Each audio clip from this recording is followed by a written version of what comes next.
구원에 관한 얘기에 구원파를 언급하지 않을 수 없을 것 같습니다. 구원파라는 기독교 이단에 대해서 조금 설명하고 지나가겠습니다.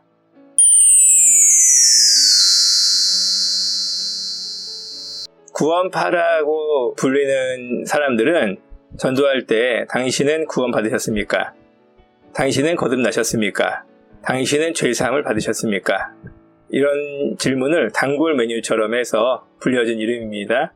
이 구원파에서는 한 번 받은 구원은 취소될 수가 없고 구원받은 사람은 절대 죄를 지을 수 없다, 이렇게 주장을 합니다. 요즘에는 이 사람들이 자기네들이 그런 주장을 한 적이 없다고 발뺌을 하는데, 실제로 저희가 전도 받은 적이 있었는데 저를 전도한 구원파 사람이 저에게 자기는 확실하게 구원을 받았고 하나님처럼 거룩하다, 이렇게 주장을 해서 논쟁을 벌인 적이 있습니다. 그 외에 몇몇 구원파 사람들과 얘기를 나눠봤는데, 이 사람들이 자기네들이 구원받은 게 확실하고 또 자기네들은 의인이고 거룩하다, 이렇게 주장을 했던 것을 제가 기억을 하고 있습니다.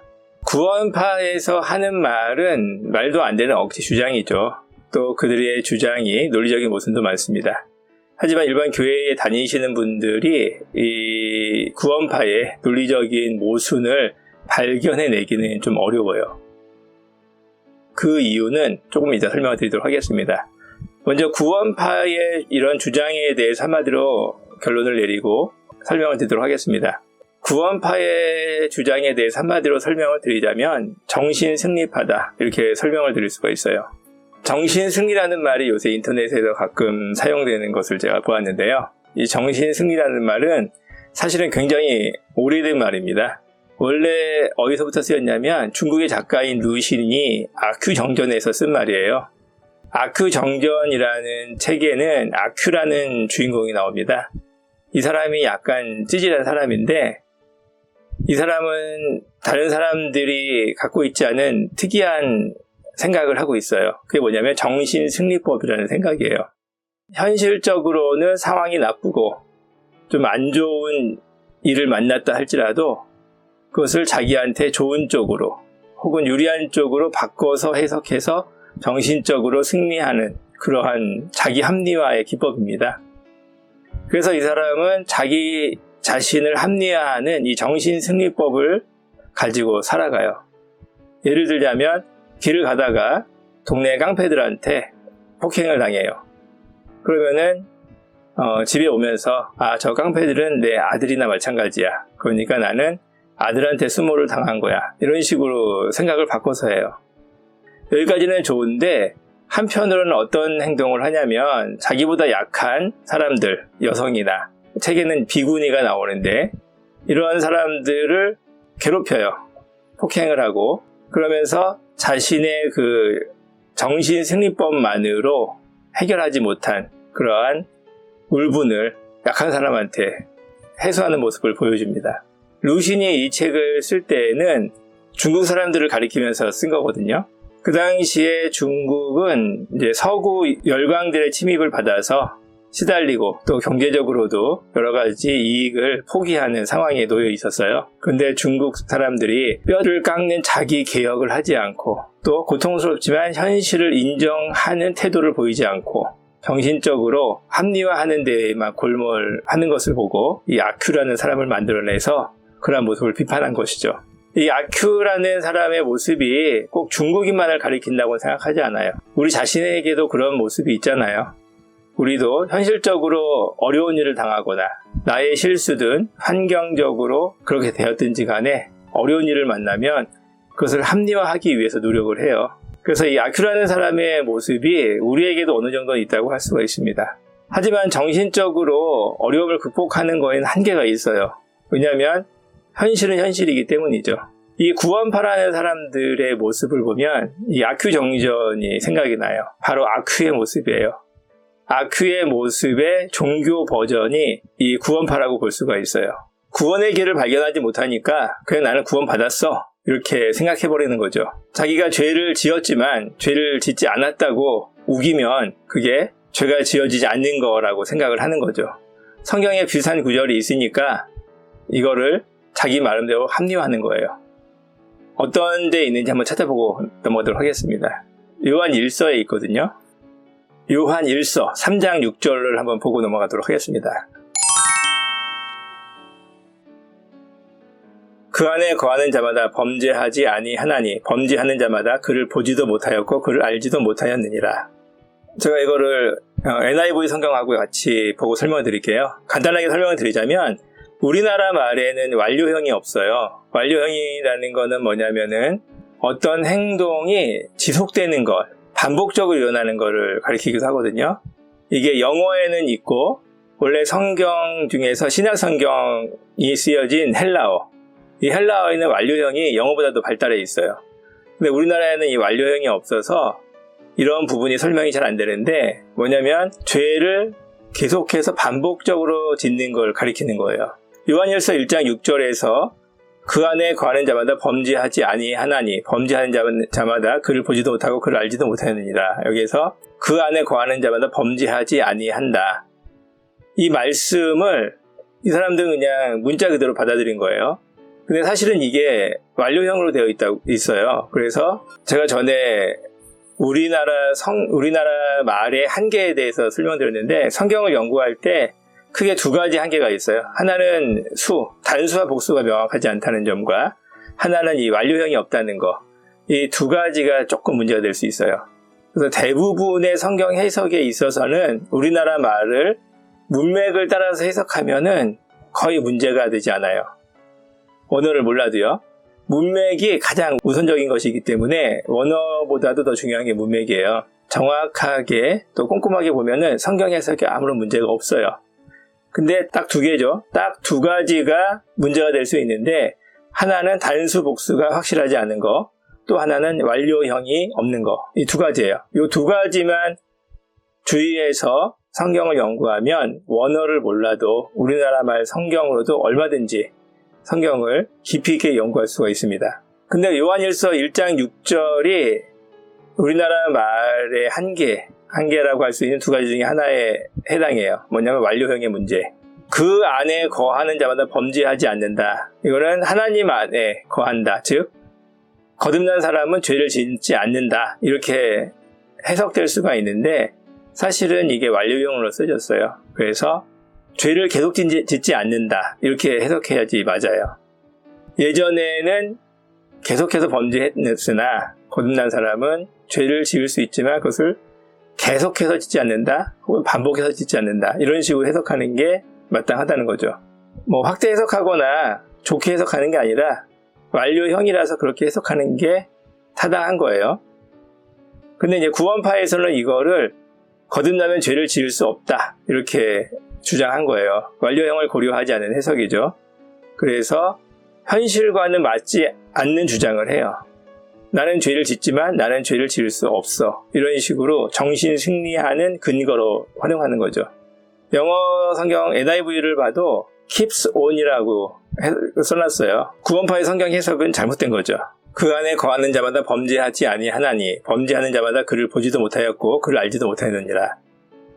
이거를 영어 NIV 성경으로 보면은 keeps on sinning이라고 해석하고 있어요. 계속해서 죄를 짓고 있다. 노가 있으니까 짓지 않는다. 이렇게 해석하는 것이고 이게 성경의 전체적인 취지하고도 맞아요. 제가 로마서에서도 말씀을 드렸지만 너희 몸을 하나님이 기뻐하시는 거룩한 산제사로 드리라. 드리라라는 말씀이 있잖아요. 선택할 수 있다는 말이에요. 우리는 죄를 지을 수도 있고 안 지을 수도 있어요. 의인이라고 해서 죄를 안 짓는 게 아니고 의인도 죄를 지을 수가 있습니다. 왜냐? 내가 선택할 수 없으면 나는 로봇인 거예요. 내가 독립적이고 개별적인 하나의 인격적인 존재로서 존재할 수가 없어요. 이 선택과 그 선택에 따른 책임을 할 수 있어야지만 나는 인격적이고 개별적인 존재로서 존재하는 거예요. 내가 거듭났던 거듭나지 않았던 상관없어요. 내가 거듭났다는 것은 죄의 세력이 현격하게 약해졌다는 의미고 그걸 극복할 수 있는 힘이 있다는 거지 죄를 완전히 안 짓는다는 의미가 아닙니다. 구원파의 주장을 들으면 저는 이 사람들이 기독교에 대해서 아니 종교라는 거에 대해서 전혀 알지 못하는 사람들이 아닌가 하는 생각을 하게 돼요. 이 사람들은 인생을 살지만 인생을 전혀 살아보지 않은 것처럼 느껴집니다. 예를 들어 볼게요. 어떤 사람이 수영장에 갔다고 생각해 보세요. 수영장에 들어갔습니다. 수영장에 들어가니까 수영장 물에 들어가서 수영을 하는 사람들이 여러 사람들이 있어요. 어떤 사람은 이제 수영을 갓 배워서 철퍼덩 이렇게 물장구를 치고 있고요. 어떤 사람은 무서워서 물속에서 꼼짝도 안 하고 있어요. 어떤 사람은 여유 있게 수영을 즐기고, 어떤 사람은 수영 실력을 늘리려고 열심히 수영장을 헤엄쳐서 왔다 갔다 하는 사람이 있습니다. 근데 이 사람은 그런 사람들을 둘러보고 수영장에 들어가진 않고 수영장에서 수영하는 사람만 구경하다가 나온 거예요. 근데 이 사람이 나는 이제 수영에 대해서 다 깨달았어 라고 주장한다면 여러분 어떻게 생각하시겠습니까? 말도 안 된다고 생각하시겠죠? 이 구원파의 주장이 이런 식이에요.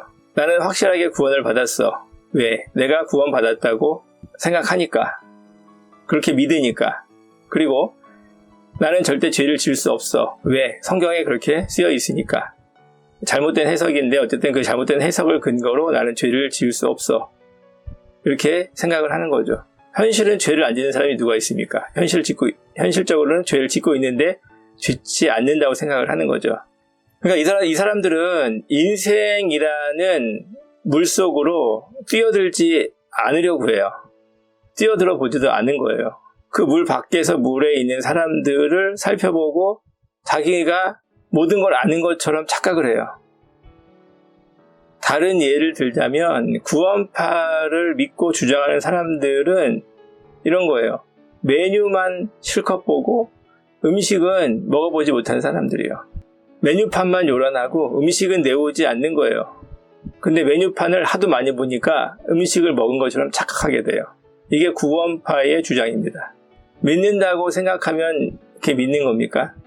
죄를 안 짓는다고 주장하면 안 짓는 게 되나요? 말도 안 되는 주장이죠. 근데 이런 주장을 자꾸 하고 또 듣다 보면 실제로 그런 것처럼 착각을 일으키게 될 수도 있어요. 이게 정신승리고 이게 구원파의 허황된 주장인 것이죠.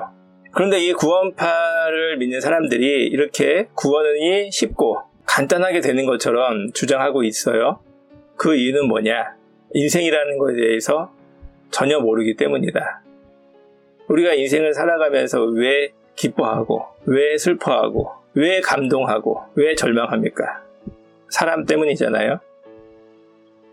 이 사람 때문에 우리의 인생이 그렇게 굴곡지고 여러 가지 가슴 아프고 감동적인 요소가 많이 생겨요. 근데 우리가 인간에 대해 생각할 때마다 어떤 생각을 가져야 되냐면 인간이란 존재가 과연 구원받을 수 있을까? 이렇게 생각해야 돼요. 인생을 실제로 살아본 사람은 제 말에 동의할 거라고 생각해요. 인간은 당연히 구원받아야지가 아니라 인간이란 존재가 과연 구원받을 수 있을까? 이렇게 생각하게 될 것 같아요. 그만큼 인간이란 존재는 애증이 교차하고 또 복잡 미묘하고 그러면서도 악한 혹은 악하지 않지만 어떤 한계로 인해서 악할 수밖에 없는 존재다. 우리가 이런 것을 통찰하게 되는 거죠. 자연스럽게요.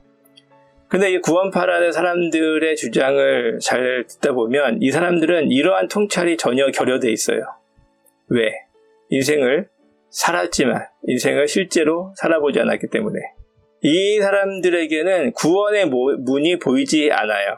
구원이라는 게 그렇게 내가 구원받고 싶다 혹은 나는 구원받았어 이렇게 생각한다고 해서 생겨나거나 되어지는 게 아니에요. 구원의 문이 보여야지 들어가죠.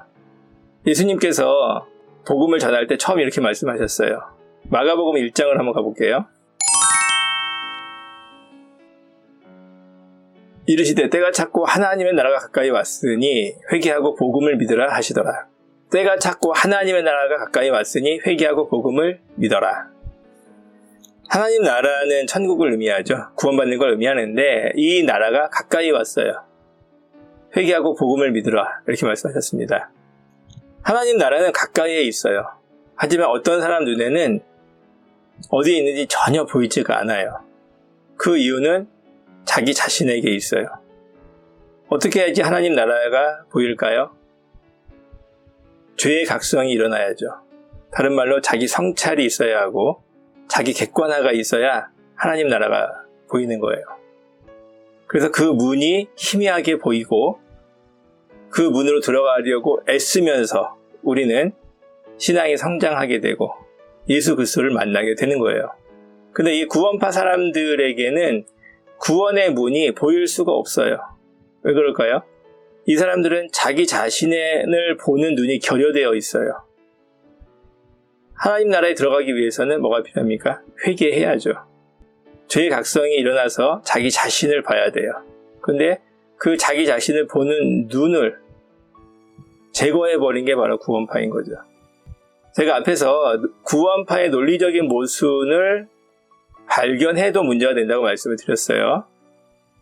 왜냐하면 우리나라 교회에서 가르치는 교리가 사실은 이 구원파 교리와 대동소이하기 때문에 그렇습니다. 우리나라 교회에서는 구원파를 이단이라고 가르치지만 이단이 맞죠. 그러나 이 구원파의 요소를 우리나라 일반적인 교회도 동일하게 가지고 있어요. 예를 들자면 사형리 전도 같은 거.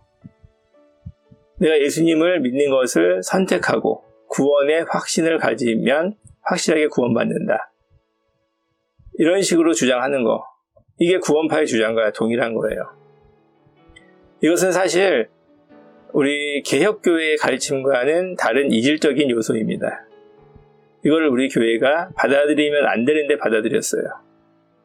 그래서 구원파의 교리가 논리적인 모순이라는 것을 발견한다면 우리나라 교회의 가르침에 문제가 있다는 것을 발견해야 돼요. 왜? 대동소이하니까. 근데 우리나라 교회의 가르침은 문제가 없고 구원파는 이단이다. 이렇게만 생각하면 이거는 논리적으로 문제를 발견한 게 아니에요. 그냥 패거리주의, 자기가 속한 교회는 옳고 나머지는 틀렸다라고 하는 흑백 논리에 의한 주장인 거예요. 그래서 이게 문제가 있다고 앞서 말씀을 드렸던 겁니다. 어떻게 해야 될까요? 구원파는 성경에 담겨있는 구원 계시의 실체를 발견하지 못한 사람들이에요. 성경에는 우리가 구원받을 수 있는 그 구원 계시가 담겨 있어요. 이게 실체거든요. 이 실체를 우리가 발견하고 만나고 이것을 경험해야 되는 거예요. 이 구원 계시의 실체는 뭐냐면 바로 예수 그리스도입니다. 이 예수님의 인격이 성경에 담겨 있어요. 그래서 예수 그리스도를 만나고 실질적으로 내가 그 만남의 체험을 해야 되는 거예요. 그 과정에 대해서 설명을 드렸습니다. 죄의 각성이 일어나야 된다고. 그런데 이러한 실체를 만나려고 노력하지 않고 단어에 집착하고 단어를 가지고 말장난을 하고 있어요. 메뉴판만 가지고 떠든다고 말씀을 드렸죠. 음식을 내와서 음식을 먹여줘야 되는데 메뉴판만 가지고 떠들고 있습니다. 냄새만 풍기고 음식은 주지 않아요. 이게 바로 구원파이고 일반 교회들도 구원파처럼 될 수가 있어요. 그걸 주의해야 됩니다. 또 우리 자신도 마찬가지예요. 내가 실질적으로 성경에 담겨있는 구원 계시를 체험하지 못했으면서도 이런저런 변죽만 울리는 말을 많이 듣다 보니까 내가 그것을 체험한 것처럼 착각할 수가 있다는 거죠. 이 구원파의 문제점이 우리 일반 교회의 문제점이기도 하고 우리 개개인의 문제점이 될 수도 있는 거예요. 여러분, 하나님 나라로 들어가는 길은 멀리 있지 않습니다. 가까이 있어요. 바로 나에게 있어요. 회개하라. 이 말씀 안에 다 들어있는 거예요. 자기 객관화해라. 자기 성찰해라. 그래서 죄의 각성을 체험해라. 이 말씀인 것이죠. 뼈를 깎는 노력이 필요해요. 그러지 않으면 하나님 나라의 문이 보이지 않습니다.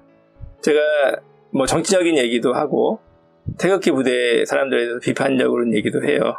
그런 얘기를 하는 이유가 다 연관돼 있어요.